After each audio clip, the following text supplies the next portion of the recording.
Voilà. Je remercie le MAPROM et les étudiants qui le constituent de m'avoir invité à prendre la parole. Mais de prime abord, je m'érige et je me révolte contre le modérateur qui a fait un déni de mon identité parce que je suis Biram ou Lida ou Biram da Abe. Je ne suis pas Biram seulement. Biram n'est que mon pronom. Oui. Bon. D'autre part, moi je suis en mal d'intervenir quand il y a Abdul et Abdul Moulo qui ont intervenu avant moi.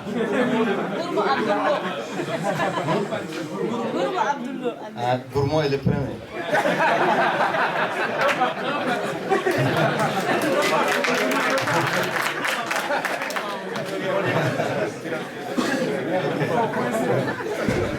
Bon. Parce que moi, je ne suis pas universitaire.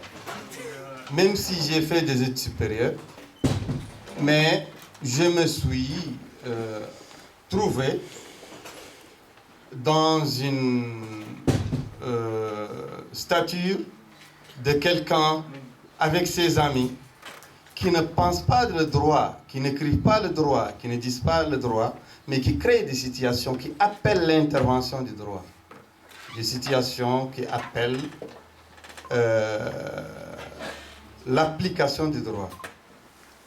C'est pourquoi toutes les situations que nous avons pu avec les autres créer, et c'est des situations qui aussi attirent l'attention d'éminents spécialistes des différentes disciplines qui se rapportent à l'être humain, les sciences humaines ou aussi le droit.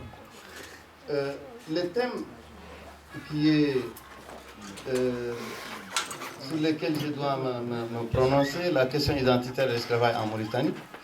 Je voudrais dire d'abord que la Mauritanie, dès sa création, comme l'a dit le professeur Lourdes, sa constitution même, elle est piégée, et elle continue à l'être, malgré les rafistolages, par la présence forte d'un face-à-face identitaire dans lequel une identité dévore les autres, tente de les dévorer quand même. Et cette tentative d'engloutir les autres, une identité engloutir les autres, c'est ça qui a émaillé notre histoire récente de tous ces affrontements et qui a fait couler le sang et qui a fait tous ces dégâts. Je voudrais dire aussi que la lutte en Mauritanie, la lutte politique en Mauritanie s'est cristallisée sur la question identitaire dès le début. Mais au sein de cette question identitaire, les luttes se sont cristallisées aussi. Au sein de cette question identitaire, sur la question des langues. L'instrumentalisation des langues.